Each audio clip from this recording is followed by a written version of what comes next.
بسم اللہ الرحمن الرحیم. مہمان ہیوسٹن کا میزبان مجید اختر آپ کی خدمت میں حاضر ہے ایک نئے مہمان کے ساتھ.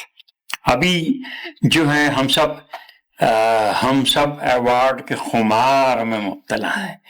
میں ابھی ذیشان بھائی سے یہی عرض کر رہا تھا کہ ٹھیک ہے عید رمضان کے بڑے مجمع ہوتے ہیں، لیکن اس میں تو ظاہر ہے ساری امت کی ریپرزنٹیشن ہوتی ہے. عرب بھی ہوتے ہیں، ایرانی بھی ہوتے ہیں اور عراقی بھی ہوتے ہیں.